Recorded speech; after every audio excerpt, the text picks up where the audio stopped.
Hello and welcome back to the channel. Today we're going to react to another Knicks video called Ignas Brazdeikis could be something special for the New York Knicks. So we're going to get right into the video. See what he says.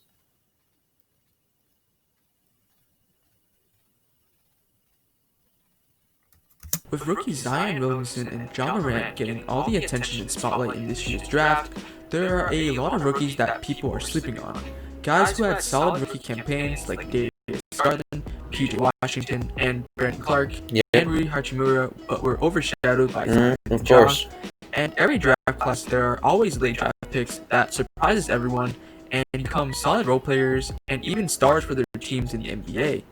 For 2017, it was Josh Hart and Dylan Brooks. And for 2018, it was Devontae Graham and Mitchell Robinson, who I previously did a video on if you guys want to go check it out. But from this year's draft, I believe that Ignas Brazdeikis could emerge as another steal that the Knicks drafted in the second round, and here's why. During his one and only college season at Michigan, Brazdeikis led the team in scoring at 14.8 points per game. Although his offense was amazing, Brazdeikis still had many flaws in his game. He lacked the athleticism and explosiveness you would want in a traditional scorer. His defense still needed a lot of work. And even though he made smart passes, he was never really seen as a playmaker. And as a result of these flaws, he fell to second round. But even though he was a second round pick, I can still see him being a very productive player for the Knicks in the future. Due to the logjam at the forward position thanks to the Knicks signing guys like Julius Randle, Bobby Portis, and Marcus Morris this past offseason, there was no room for Brazdeikis in the rotation. And as a result of this, he would only play in garbage time minutes and was subsequently sent to the G League, where he absolutely dominated.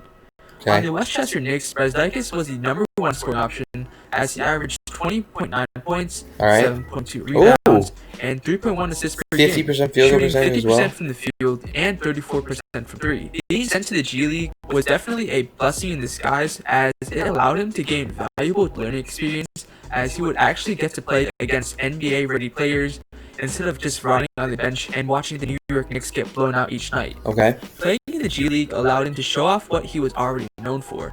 Scouts already knew that he was a prolific scorer, as he can basically score from anywhere from the field of confidence, and he doesn't force anything, and he takes good shots that are suited for the modern NBA, whether it be by attacking the rim or by shooting a three. He can also draw contact and still finish a play thanks to his wide range of skills, whether it be by a spin move or a pump fake, which he is known for. Although he is a great finisher right now in the G League, he would need to bulk up and gain muscle to adapt to the tougher and better players in the NBA. Even though Iggy shot 34% from 3 in the G League, I would like to say that his potential should be higher, as he was the main guy on the Westchester Knicks and was kind of forced to take some bad contested threes, and I'm sure his 3-point percentage would be way higher if he played on the Knicks because of all the open looks he would be getting thanks to RJ Barrett driving to the rim to create space for him. His shooting form is also very smooth, and I believe his 3-point shot will improve with time as long as he continues to work on it. Brazdeikis also capitalized on his time in the G League by improving his passing and playmaking. Even though he only averaged 3-point assists per game, a lot of his passes get unnoticed and don't go towards the box because the person he passes to makes an additional pass. But if you watch the game footage, you can see that he's making more and more plays for his teammates. Alongside his offense, his confidence and work ethic are top-notch. His confidence to take on the challenge and the desire to get better and work on his game is something that can't be taught in the NBA. Alright, now that we have covered all his pros, let's now move on to the things that Brazdeikis needs to work on. He usually falls asleep on the defense, as you can see on this play over here, where he allowed his man to make an open cut to the basket. But this is easily solved, as he just needs to put in more effort on the defensive end. He also lacks the quickness to stay ahead of the faster players, and I can see this being a problem when defenses switch on him to guard smaller and faster guards. At the NBA level, I can see him being an average defender due to his lack of speed, but if he really put the effort in, he would be just fine defensively. There are already guys who lack the defensive side but are more offensively gifted. And with that, this brings us to, what is Brazdeikis' ceiling?